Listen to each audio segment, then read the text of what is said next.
네, 안녕하세요. 오늘은 도랑 치며 가재 잡는 부동산 경매 강의를 시작하도록 하겠습니다.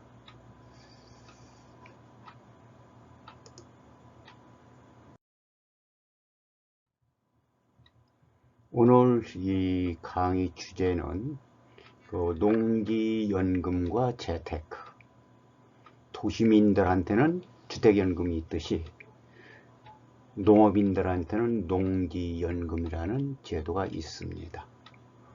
그럼 농지연금에 관련된 재테크 방법 및 강좌를 연구해 보도록 하겠습니다.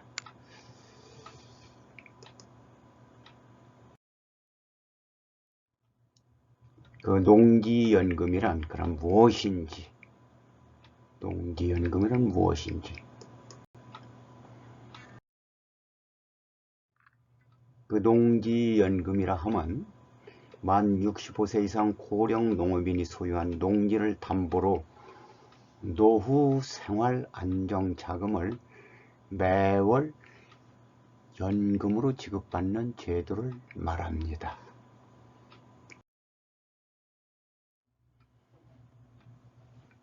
두 번째로 농지연금의 추진 방향을 살펴보도록 하겠습니다. 농지 자산을 유동하여 노후 생활 자금이 부족한 고령 나이가 많은 농업인의 노후 생활 안정 자금을 지원할 목적으로 농촌 사회의 사회 안정망 확보 및 유지를 위한 방향으로 추진이 되고 있습니다.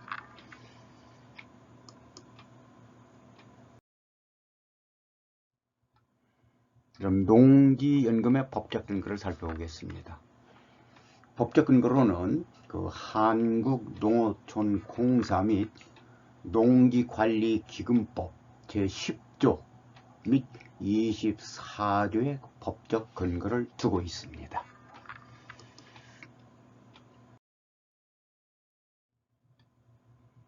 그럼 농지연금의 장점으로는 어떤 장점을 갖고 있는지 살펴보겠습니다. 첫째, 부부 종신지급이라는 점입니다. 농지연금을 받던 농업인이 사망할 경우 배우자가 승계를 하면은 배우자 사망 시까지 계속해서 농지연금을 받을 수가 있습니다. 단 신청 당시 배우자가 60세 이상이고 연금 승계를 선택한 경우에 한합니다. 연금 승계를 선택하지 않았다면 당연히 종신지급이 되지를 않겠지요.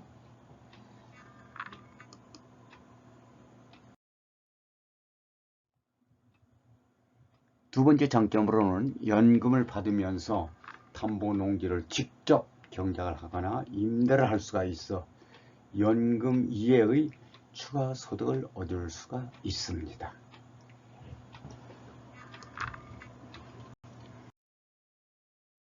세 번째로 정부 지원으로 안정성이 확보되어 있다. 그렇게 볼 수가 있습니다. 즉 무슨 얘기냐면 정부 예산을 재원으로 하며 정부에서 직접 시행하기 때문에 안정적으로 연금을 지급받을 수 있다. 이런 장점이라는 얘기가 되겠어요.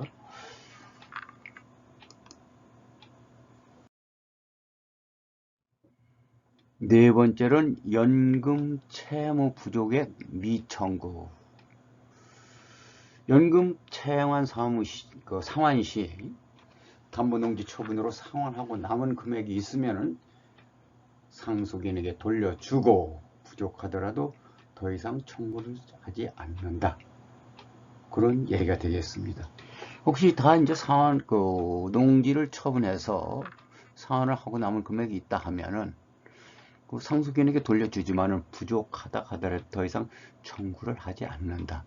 그런 내용이 되겠습니다.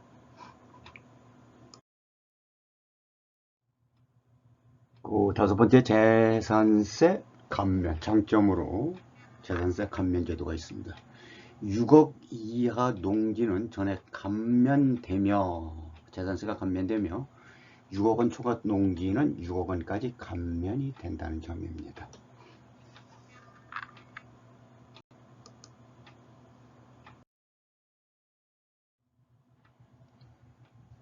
이번엔 가입 요건을 살펴보도록 하겠습니다.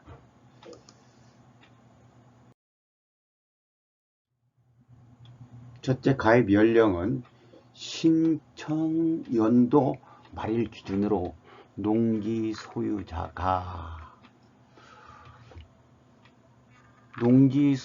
본인이 만 65세 이상이어야만이 되고, 즉 2020년 금년도의 경우에는 1956년 12월 31일 이전 출생자여야 된다, 그 얘기죠. 물론 연령은 민법상 연령을 말하며 주민등록상 생년월일 기준으로 계산해서 적용을 합니다.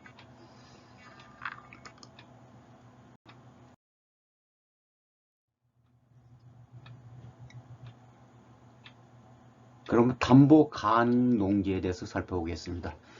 첫째, 담보 가능 농지는 농지법상의 농지 중 공부상의 지목이 전 답과선으로서 사업 대상자가 소유하고 있고 실제 영농에 이용되고 있는 농지이어야만 된다는 얘기가 되겠어요.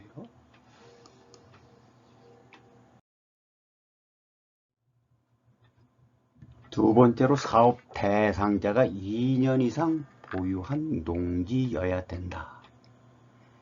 그러나 상속받은 농지는 피상속인의 보유 기간을 포함하기 때문에 사업 대상자가 2년 이상 보유를 못했다 하더라도 상속받은 농지인 경우에는 피상속인의 보유 기간까지 포함한다는 얘기가 되겠습니다.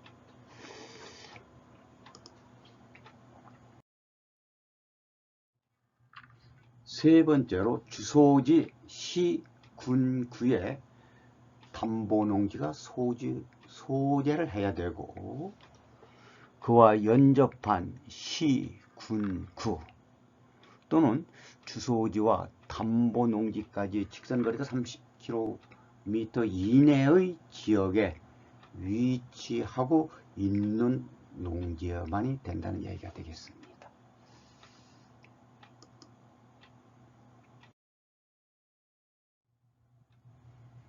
또한 영농 경력에 대해서 살펴보겠습니다. 신청인의 영농 경력이 5년 이상이어야 될 것. 농지연금 신청일 기준으로부터 과거 5년 이상 영농 경험이 있어야 된다, 이제 그런 얘기가 되겠습니다. 그럼 영농 경력은 신청일 직접 계속 영농 연속적일 필요는 없으며 전체 영농 기간 중 합산하여 5년 이상이면 된다는 얘기가 되겠습니다. 5년 이상 영농 경력이 있어야 된다.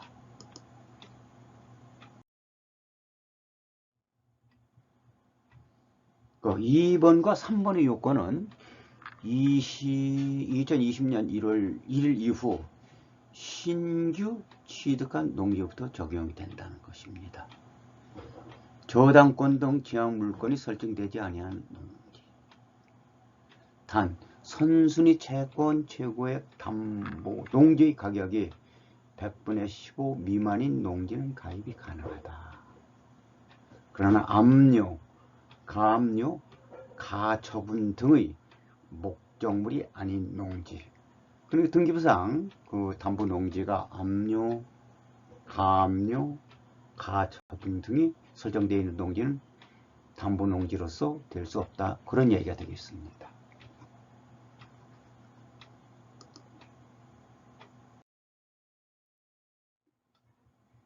그럼 이번에는 연금제 농지를 살펴보겠습니다. 조금 전에 담보 가능 농지를 말씀드렸지만은 연금제 농지. 첫째로 불법 건축물이 설치되어 있는 토지. 농지는 농지인데 그 농지에 불법 건축물이 설치되어 있는 토지는 연금제 농지가 된다는 얘기가 되겠죠. 물론 뭐 똑같은 얘기지. 같은 얘기가 되겠지만은 그치? 농업에 현재 이용되고 있는 농지여야 되는데 혹시 그 농지가 불법 건축물이 설치되어 있다면 연금에서 제외되겠지요. 둘째로 본인 및 배우자 이하의 자가 공동 소유하고 있는 농지, 지금 지분으로서 공동 소유하고 있는 농지는 해당이 안 된다는 그 얘기겠죠. 또한 개발지역 및 개발계획이 지정 및 시행 고시되어 개발계획이 확정된 지역의 농지 등 농지연금 업무 처리 요령에서 제한 농지. 2018년 1월 1일 이후 경매 및 공매를 원인으로 한 취득한 농지. 다만 농지연금 신청일 현재 신청인의 담보농지 보유 기간이 2년 이상이면서 담보농지가 소재하는 시, 군, 구 및 그와 연접한 시, 군, 구 또는 담보농지까지의 직선거리가 30km 이내에 신청인이 거주하고 있는 경우는 담보가 가능하다. 이런 사항이 2018년 1월 1일 이후 경매 및 공매로 취득한 농지는 되지 않는다. 이제 그런 얘기예요. 그 담보 연금 제 농지가 된다 그 얘기죠. 즉 경매나 공매 이 시간에서 같이 살펴볼 부분으로서 경매나 공매를 통한 재테크 그 방법이 현재 중시되고 있는데요. 같이 연구할 문제이고요. 경매, 공매를 취득했다. 경매나 공매는 좀 싸게 취득이 되겠죠. 이 싸게 취득한 농지는 최소한도 2년 이상 경과 후에 농지연금 대상 농지가 될 수 있다. 그런 얘기가 되겠습니다.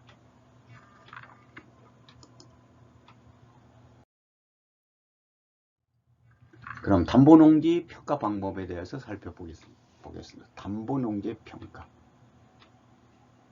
첫째, 부동산 가격 공시에 관한 법률에 따라서 개별 공시지가의 100%. 두 번째, 감평법이라 그러죠. 감정평가 및 감정평가사에 관한 법률에 따른 감정평가 가액의 90% 중 가입자가 선택한 금액이 담보농지의 평가 방법이 되겠습니다. 그래 공시지가로 100%를 적용을 하든지 아니면 감정평가를 해서 감정평가의 90%를 선택을 하든지 그 부분은 가입자가 취사 선택을 할 수 있다는 얘기가 되겠습니다.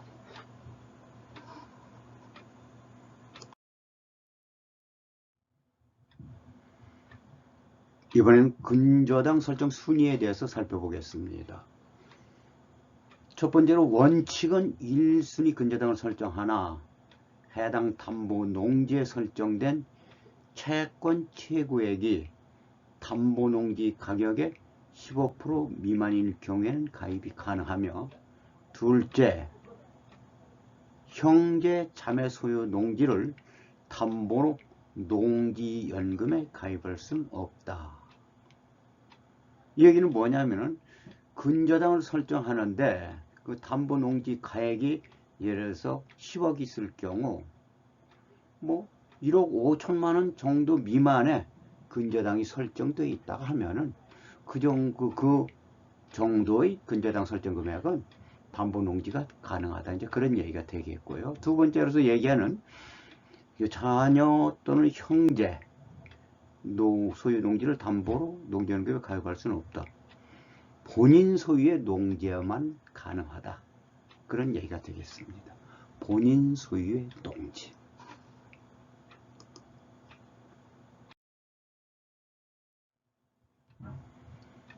그럼 농지연금에 가입됐을 경우 그 농지연금에 가입된 농지연금의 지급 방법을 살펴보면은 종신형과 기간형으로 구분이 되는데, 종신형이라 하면은 사망 시까지 연금을 수령할 수 있는 거고, 기간형이라 하면은 설정 기간, 좀 계약 기간 동안만 연금을 받을 수 있는 방법이 되겠습니다.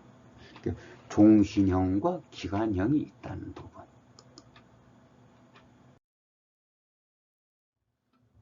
그리고 종신형에는 또한 정액 종신형이 있고요. 정액 종신형이란 뭐냐? 가입자가 사망 시까지 매월 일정 금액을 지급하는 유형이며,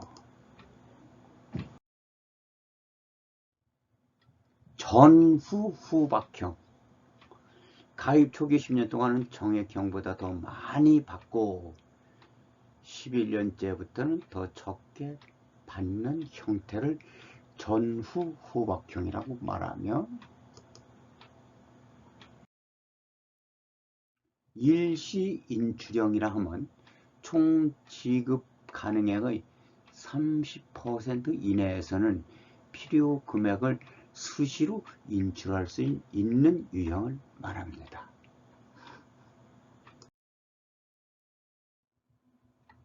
또한 기간 정액형이라는 제도가 있습니다.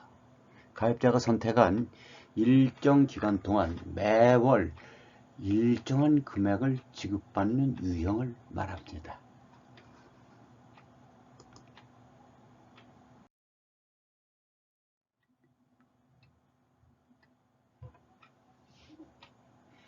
또한 경영 이항형, 경영을 또 뭐 바뀐다 그 얘기죠.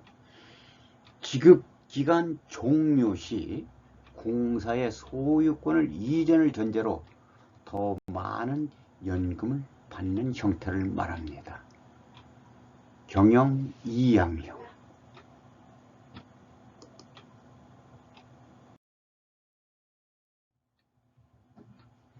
그러면 지급 방식별 가입 연령을 한번 살펴보도록 하겠습니다. 조금 전에 말씀드린 바와 같이 지급 방식에는 종신형, 기간정액형, 기간정액형, 5년, 10년, 15년이 있는데요. 종신형 및 경영 이항형은 만 65세 이상이면 가입이 할 수가 있고, 기간정액형은 만 78세 이상, 기간정액형 10년짜리는 만 73세 이상, 기간정액형 15년짜리는 만 68세 이상인 경우에만 가입할 수가 있다. 그런 얘기가 되겠습니다.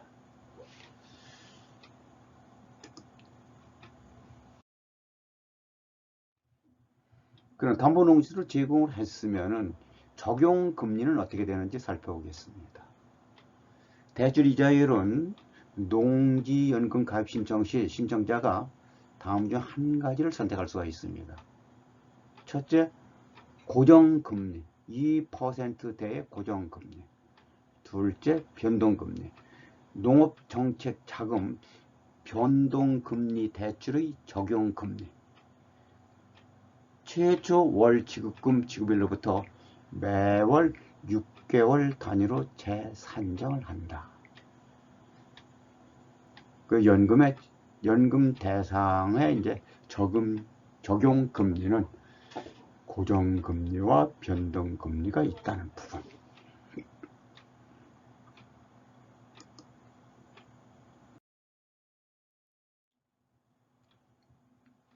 그럼 이렇게 가입된 농지연금을 가입됐다 하더라도 그 지급 정지 사유가 발생될 수가 있습니다. 그럼 어떤 경우에 지급 정지 사유가 발생되는지 살펴보도록 하겠습니다. 첫째, 농지연금 수급자가 사망한 경우로서 배우자가 없거나 비승계 가입인 경우. 둘째, 농지연금 수급자가 사망한 경우로서 승계 조건 가입 배우자가 있는 경우에 그 배우자가 6개월 이내에 담보농지의 소유권 이전 등기 및 농지연금 채무의 인수를 거절하거나 마치지 아니한 경우, 이런 경우는 농지연금의 지급 정지 사유가 되겠습니다. 또 세 번째로 지급 정지 사유로서 농지연금 수급자가 담보농지의 소유권을 상실한 경우, 넷째로 농지연금 채권이 저당권의 채권 최고액으로 초과할 것으로 예상되는 경우로서 공사의 채권 최고액 변경 요구에 응하지 아니한 경우.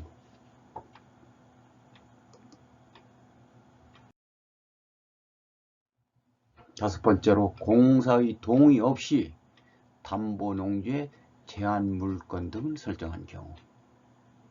여섯 번째로 담보농지가 전용 등으로 연금으로 제공된 담보농지가 전용 등으로 더 이상 농지를 이용을 할 수 없게 된 경우. 위 지급정지 사유 중 3, 6에 해당하는 경우로서 불가피한 사유로 인정되는 경우 해당 농지에 대한 농지연금 채권을 회수하고 나머지 담보농지에 대한 농지연금은 계속 지원이 가능합니다.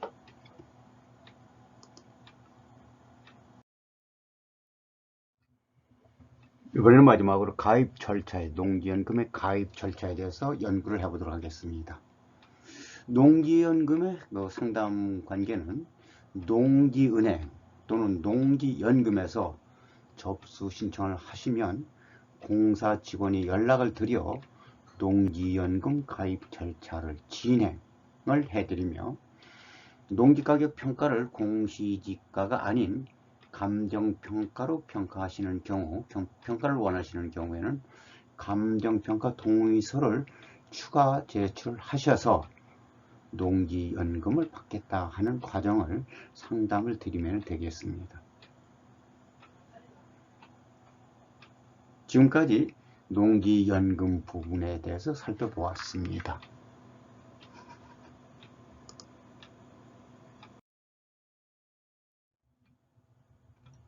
지금까지 농지연금에 대해서 개괄적인 설명을 드렸습니다. 아무쪼록 도시민에게 주어지는 주택연금과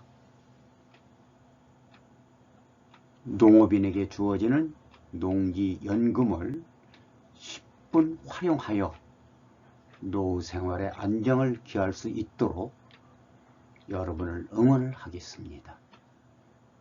농지연금과 재테크, 이상 강의를 마치도록 하겠습니다. 감사합니다.